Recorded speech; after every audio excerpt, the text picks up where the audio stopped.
Welcome back. آغاز میں خبر یہ کہ پنجاب اسمبلی میں پی ٹی آئی رکن کی غیر پارلیمانی حرکت، ساتھ ہی رکن اسمبلی کو تھپڑ جڑ دیا۔ خالد نثار ڈوگر حکومتی رکن حسان ریاض کی ڈیسک پر گئے اور ہاتھ اٹھایا۔ لیگی رکن حسان ریاض نے بھی اپنے دفاع میں ہاتھ چلائے، دوسرے ارکان اسمبلی سیٹوں سے اٹھائے اور دونوں کو قابو کیا۔ پی ٹی آئی اور حکومتی رکن میں آوازیں کسنے پر ہاتھا پائی ہوئی۔ قائم مقام اسپیکر نے اپوزیشن رکن خالد نثار ڈوگر کو 15 اجلاسوں کے لیے معطل کر دیا۔ کورم کی نشاندہی پر اپوزیشن رکن شیخ امتیاز کو بھی 15 اجلاسوں کے لیے معطل کیا گیا۔ اسپیکر کے فیصلے پر اپوزیشن نے پنجاب اسمبلی اجلاس کی کارروائی کا بائیکاٹ کر دیا۔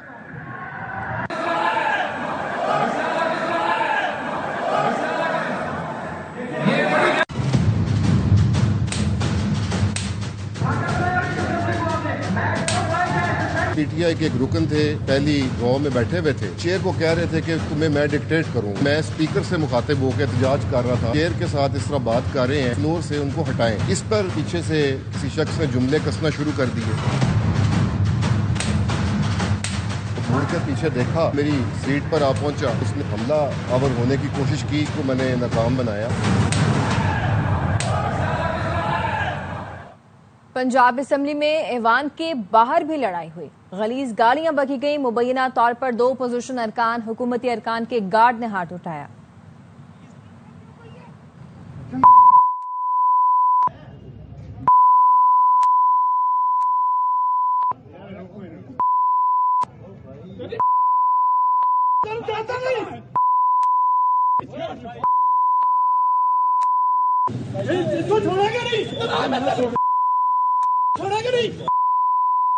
کیسے جڑن پڑی ہے؟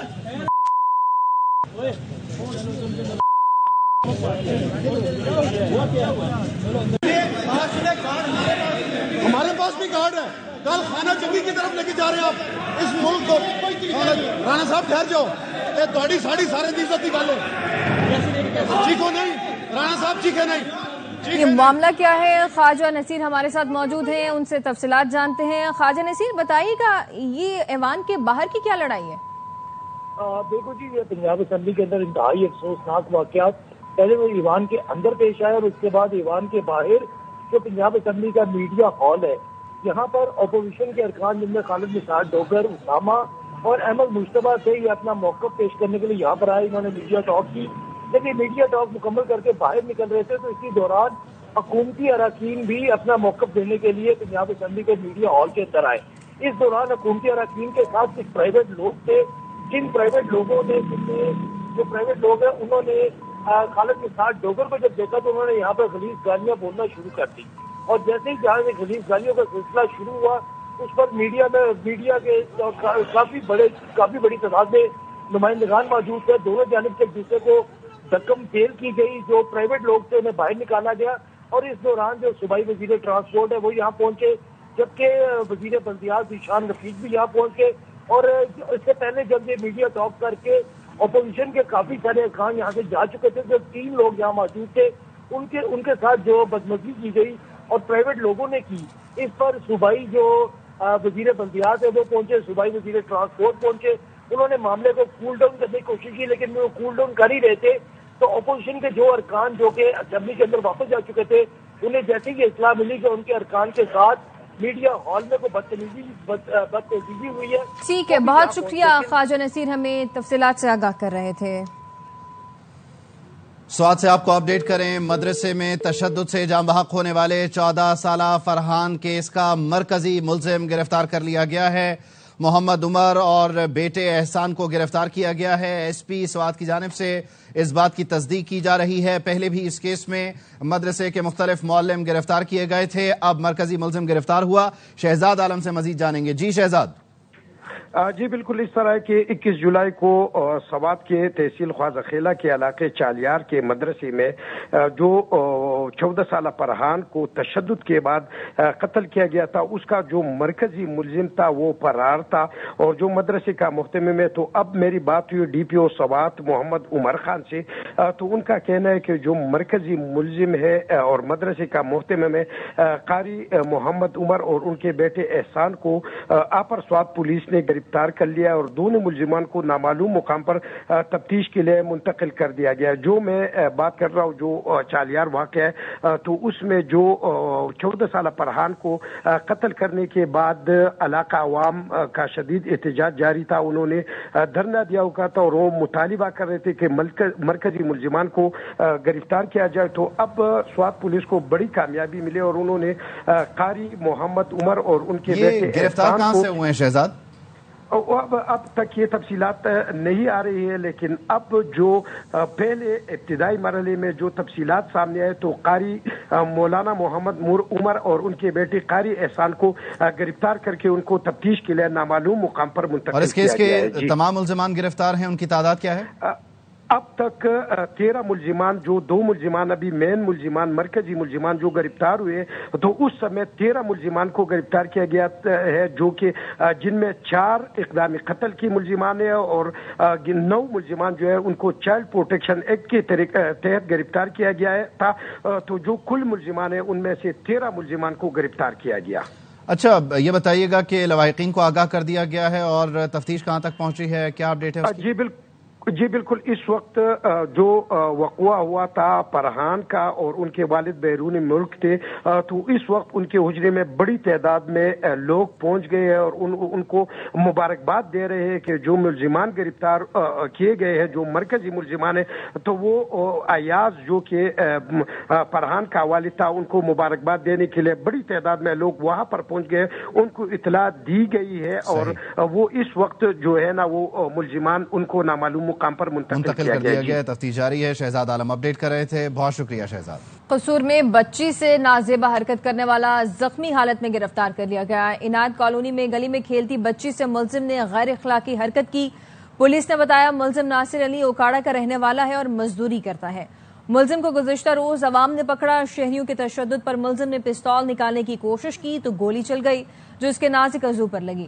پولیس نے ملزم کو گرفتار کر کے مقدمہ درج کر لیا ہے. بچی کے والد نے ملزم کی گرفتاری پر وزیر اعلیٰ پنجاب کا شکریہ ادا کیا ہے. شکر گزار ہیں وزیر اعلیٰ پنجاب کا اور SHO صاحب اور DPO صاحب کا کہ انہوں نے 24 گھنٹے کے اندر ہمارے ملزم کو سکھایا. ادھر نوشہرہ فیروز میں 13 سال کی بچی زیادتی کے بعد قتل. والدین نے الزام لگایا، قریبی رشتہ داروں نے اجتماعی زیادتی کا نشانہ بنایا. لڑکی جرگے کے لیے وڈیرے کے پاس تھی، کھیتوں سے لاش ملی. وڈیرے نے جرگہ کرنے کا اعتراف بھی کر لیا. لڑکی کی والدہ نے الزام لگایا کہ بیٹی کو اغوا کر کے مارا گیا. وڈیرے کا دعویٰ ہے فائزہ سے اجتماعی زیادتی پر لڑکے والوں پر 4 لاکھ جرمانہ کیا. 2 رشتے لڑکی والوں کو دینے اور فائزہ کی شادی ملزم سے کرنے کا فیصلہ سنایا. لڑکی نے خود زہر کھایا یا کسی نے اسے دیا یہ نہیں پتا. لڑکی کو جرگہ ہونے تک وڈیرے کے پاس امانت کے طور پر رکھا گیا تھا. زیادتی کرنے والے ملزم نے مبینہ طور پر وڈیرے کے گھر کے قریب سے لڑکی کو اغوا کیا اور قتل کر کے لاش پھینک دی. پولیس نے بچی کے والد اللہ وار یونچا کی فریاد پر مقدمہ درج کر کے 2 ملزمان لال ڈینو اور عبد الجبار چنا کو گرفتار کر لیا ہے. وڈیرے اضلاع ہے، وڈیرے جے گھر میں ہی اتوں چھوکری اساں جی کیڈی مل اغوا کرے غلام حیدر جن کھڑی پانجے گھر میں مارے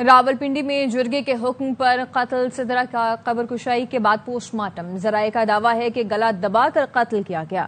جسم، سر اور چہرے پر تشدد کے نشانات ہیں. جرگے کے سربراہ عصمت اللہ کی ہوائی فائرنگ کی ویڈیو بھی سامنے آ گئی ہے.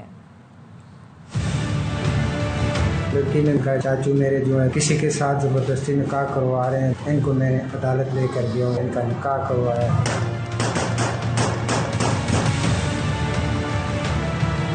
راولپنڈی میں جرگے کے حکم پر قتل کی گئی سدرا عرب کو گلا دبا کر مارنے کا انکشاف. جوڈیشل مجسٹریٹ کے حکم پر پولیس اور DHQ اسپتال کے ڈاکٹروں کی نگرانی میں سدرا کی قبر کشائی کی گئی. پوسٹ مارٹم کے بعد لاش دوبارہ دفنا دی گئی.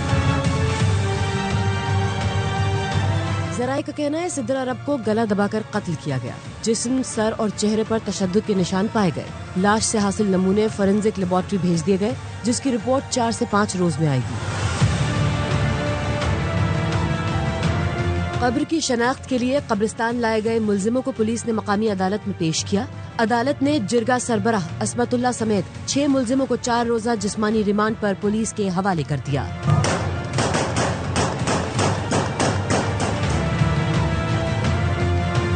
پولیس نے مقتولہ سدرا کے والد، چچا اور ماموں کو بھی حراست میں لے لیا۔ صبح سویرے قبر تیار کرنے والے گورکن راشد محمود، قبرستان کمیٹی کے سیکریٹری سیف الرحمان اور لاش لوڈر رکشے پر لانے والے ڈرائیور خیال محمد بھی گرفتار ہے۔ مقدمے میں اب تک پولیس 10 سے زیادہ ملزمان کو گرفتار کر چکی ہے۔ واپس آئیں گے بریک کے بعد۔ Welcome back. امریکی صدر ٹرمپ نے پھر پاک بھارت جنگ کا ذکر چھیڑ دیا۔ اسکاٹ لینڈ میں برطانوی وزیر اعظم کے اسٹارمر سے ملاقات میں کہا، پاک بھارت جنگ نہ رکواتا تو ابھی تک جاری ہوتی۔ پاک بھارت جنگ بندی پر 28ویں بیان میں صدر ٹرمپ نے کہا، دونوں ملکوں کی قیادت کو اچھی طرح جانتے ہیں۔ The leaders of Pakistan and India, I know them very well. And they're in the midst of a trade deal, and yet they're talking about nuclear weapons. I say, this is crazy. So I said, I'm not doing a trade deal with you guys. And they want the trade deal. They need it. I'm not doing a trade deal with you if you're going to have war. Pahalgam واقعے کا تعلق پاکستان سے نہیں، بھارت کے اندر سے ہی گواہی آ گئی۔ بھارت کے سابق وزیر داخلہ پی چدمبرم نے انٹرویو میں کہا، پہلگام واقعے میں پاکستان کے ملوث ہونے کا کوئی ثبوت نہیں۔ حملہ آور بھارتی شہری تھے، بھارت کے اندر ہی دہشت گردی کی تربیت حاصل کی۔ Unwilling to disclose what the NIA has done all these weeks. Have they identified the terrorists, where they came from? I mean, for all we know, they could be homegrown terrorists. Why do you assume that they came from Pakistan? There's no evidence of that. Operation sindoor کی ناکامی کے بعد بھارت نے operation Mahadev کے نام سے نیا drama شروع کر دیا ہے۔ مودی کے گودی میڈیا نے جعلی مقابلے میں قتل کیے گئے افراد کو پاکستانی دہشت گرد قرار دے دیا۔ لوک سبھا میں پہلگام آپریشن پر بریفنگ کے دن جعلی مقابلے پر سوالات اٹھنے لگے۔ دفاعی تجزیہ کاروں کا کہنا ہے، بھارت کے اس جھوٹے آپریشن اور جھوٹے بیانیوں کو دنیا تسلیم نہیں کرے گی۔ انڈیا نے جنگ مسلط کی تو اب کی بات وہ مقبوضہ کشمیر سے ہاتھ دھو بیٹھے گا۔ آپ کی پارلیمنٹ میں آپریشن یہ جو پہلگام کے اوپر ڈسکشن ہو رہی ہے اور آج کا دن ہی آپ نے چڑیا گڑھ میں آپریشن کیا ہے، تو اس کو کون مانے گا؟ اب آپ کے نام میڈیا کو دنیا مانتا ہے، نہ آپ کی کوئی نیریٹو کو دنیا مانتا ہے۔ خیال میں ان کی لاسٹ شارٹس ہیں، بیکاز ابھی ڈکلائن شروع ہے RSS کا۔ لڑائی میں پھر کشمیر ان کے ہاتھ سے جائے گا، آکوپائڈ کشمیر، اور پھر یہ ہاتھ مرتے رہ جائیں۔ دوبارہ سے ایک آپریشن مہادیو نامی کر رہے ہیں۔ 26 مقامات پہ ان کو ہم نے ٹکا کے جواب دیا تھا، 26 کی جگہ آپ اس کو ملٹیپلائڈ بائی 2-3 کر لیں۔ پاکستان کے خلاف جنگیں کرنا چاہ رہے ہیں، ایک ریلیجس جینوسائڈل مینیاک ہے جو انڈیا کے اوپر اس وقت حکومت کر رہا ہے، اور وہ صرف اور صرف پاکستان کے لیے خطرہ نہیں ہے، پاکستان تو اس کو روک کے بیٹھا ہوا ہے۔ آپریشن سندور کی ناکامی کے بعد بھارت نے آپریشن مہادیو کے نام پر دوبارہ جعلی مقابلے شروع کر دیے۔ DGISPR لیفٹیننٹ جنرل احمد شریف چودھری نے 29 اور 30 اپریل کو ہی اپنی پریس کانفرنسوں میں بھارت کے جعلی مقابلوں سے آگاہ کر دیا تھا۔ DGISPR نے بتایا تھا 723 پاکستانی اس وقت بھارتی جیلوں میں غیر قانونی قید ہیں۔ 56 ایسے پاکستانی ہیں جو بھارتی خفیہ اداروں نے غیر قانونی اور جبری حراست میں لیے ہیں۔ The phenomenon of the fake encounters using the illegally held Pakistani prisoners in India. We have the reports, we have the information that hundreds of Pakistanis being held by the Indians in different jails and locations are used in fake encounters projected as terrorists and infiltrators.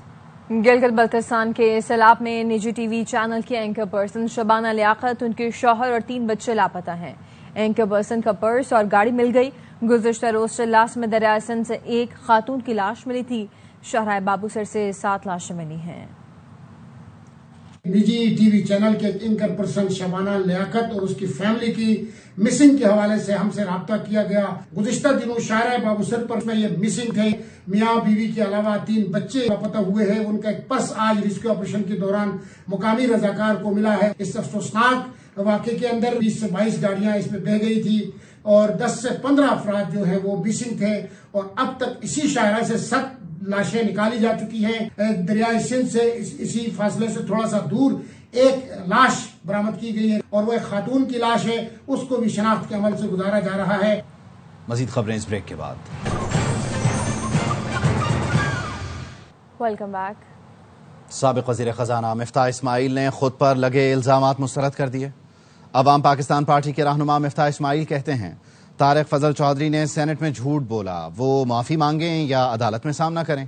غلطی میری تھی تو اسحاق ڈار اور محمد اورنگزیب کی بھی تھی، یہ کہنا پورے پیسے ان کی کمپنی کو ملتے ہیں جھوٹ ہے۔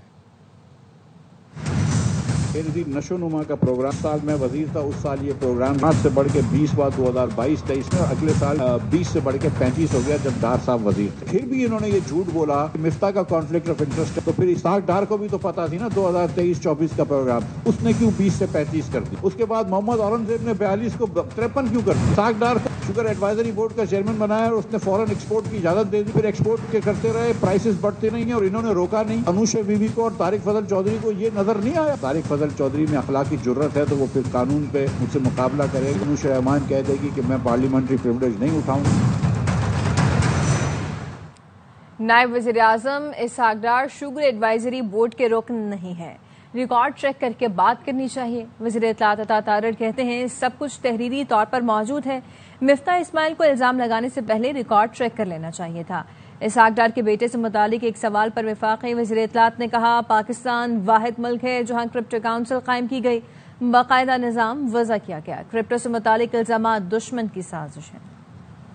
سے ایک غلط خبر دی گئی کہ وہ شوگر ایڈوائزری بورڈ کے ممبر ہیں، وہ قطعاً نہیں ہے، ریکارڈ چیک کر لینا چاہیے۔ شوگر ایڈوائزری بورڈ کی جو تشکیل ہے اس کو پڑھ لینا چاہیے تھا۔ ڈار صاحب سے متعلق ان کے بیٹے سے متعلق ایک میں سمجھتا ہوں دیکھیے بات یہ ہے پاکستان واحد ملک ہے جس میں کرپٹو کرنسی کی ریگولیشن کے حوالے سے ایک نظام وضع کیا گیا ہے، کرپٹو کونسل بنائی گئی ہے، قوانین بنائے گئے ہیں۔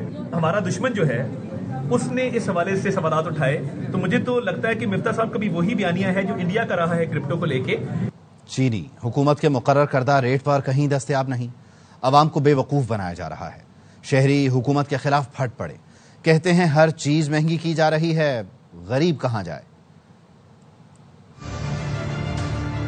200 روپے کے کلو کے حساب سے مل رہی ہے، اب بتائیں غریب آدمی یہ چینی میں ہی لگا رہے گا۔ بول رہی ہے 170 کی مل رہی ہے، لیکن کہیں بھی 170 کی تو ہول سیل ریٹ نہیں ہے، عوام کو بیوقوف بنایا جا رہا ہے خالی بس۔ یہاں پہ 200 سے اوپر ہے، پنجاب میں بھی یہی حال ہے، جبکہ شہر ان کا ہے لیکن عذاب ہمارا ہے۔ قیمت جو ہے چینی کی جو مارکیٹ میں 220 روپے مل رہی ہے اور عوام کی قوت خرید سے بہت زیادہ ہے۔ چینی اس وقت جن کے ہاتھوں میں نا وہ خود حکومت کر رہے ہیں۔ دکانداروں سے ہمیں چینی مل نہیں رہی ہے اور کوئی دیتا ہے وہ 200 روپے میں سیل کر رہا ہے۔ چینی تو بہت مہنگی ہو چکی، 200 سے اوپر جا رہی ہے، جو مزدوری کرتا ہے اس کے لیے تو بہت مسئلہ بنا ہوا ہے، اس لیے کہ چینی سستی ہونی چاہیے۔ بلوچستان میں انگوروں کے سب سے بڑے باغ میں 27 اقسام پیدا ہوتی ہیں۔ یہاں پیدا ہونے والے امریکی انگور رائل کا ذائقہ امریکی انگوروں سے بھی بہترین ہے۔ جرمنی کی تجارتی نمائش میں یہاں کے انگوروں کو بہترین قرار دیا گیا ہے۔ خالہ عبداللہ کی تحصیل گلستان کے باغ قاسم خان کی سیر کرا رہے ہیں اختر گلفام۔ ضلع قلعہ عبداللہ کے تحصیل گلستان میں انگوروں کے صوبے کا سب سے بڑا باغ قاسم خان میں عالمی معیار کے انگور پیدا ہوتے ہیں، جس میں American autumn royal, red globe, crimson seedless سمیت 27 اقسام کے انگور پیدا ہوتے ہیں۔ باغ کے مالک اجی محمد اشم خان اچکزے کہتے ہیں کہ امریکن اور ہمارے انگوروں میں فرق صرف ملک کا ہے، باقی ہمارے انگور زیادہ ذائقہ دار ہے۔ خشک موسم کی وجہ سے یہاں کا لذت جو ہے وہ امریکن دنیا کی ہر جگہ سے زیادہ ہے۔ جرمنی کا دنیا کا جو نمائش تھا اسی میں ہم گئے تھے، ایشیا کا جو ایک ریسرچ دیا ہوا تھا میگنر، اس نے بولا کہ آپ کا جو لال ہے یا سائبی ہے وہ دنیا کے کسی اور شہر میں نہیں ہے، نہ یہ لذت ہے نہ یہ انگور۔ قاسم باغ کے انگور اندرون ملک کے علاوہ بیرون ملک بھی بھیجے جاتے ہیں۔ ٹاپی جو ہے تاجکستان سے، وہ پیداوار تاجکستان کے ہے اور افغانستان میں بھی ہے، یہاں پہ پیداوار بھی زیادہ دیتے ہیں اور لذت بھی ان سے زیادہ ہے۔ دبئی اور ڈھاکہ اور سنگاپور جاتے ہیں۔ 120 ایکڑ اراضی پر محیط 60 سالہ پرانے باغ سے 1 لاکھ کریٹ انگور کی پیداوار حاصل کی جاتی ہے۔ صوبے کے سب سے بڑے باغ قاسم خان میں رائل ایٹم، ریڈ گلوب کے انگور امریکہ اور یورپی ممالک کے انگور سے بھی زیادہ مٹھاس اور لذت رکھتے ہیں۔ کیمرہ ٹیم کے ساتھ اختر گلفام، ARY نیوز، گلستان۔ 1 تا 14 اگست مارکہ حق تقریبات بھرپور قومی جذبے سے منائی جائیں گی۔ گورنر سندھ کی اسکول ڈائریکٹرز، پرنسپلز ایسوسی ایشن عہدیداروں سے ملاقات میں ہدایت، کہا اسکول کالجوں میں تمام تقریبات منظم انداز میں منعقد کی جائیں، بچوں اور اساتذہ کی بھرپور شرکت یقینی بنائی جائے، تعلیمی ادارے اپنی عمارتوں کو قومی رنگوں سے مزین کریں، نئی نسل کو آزادی کی جدوجہد، قومی ہیروز کی قربانیوں سے آگاہ کرنا ضروری ہے۔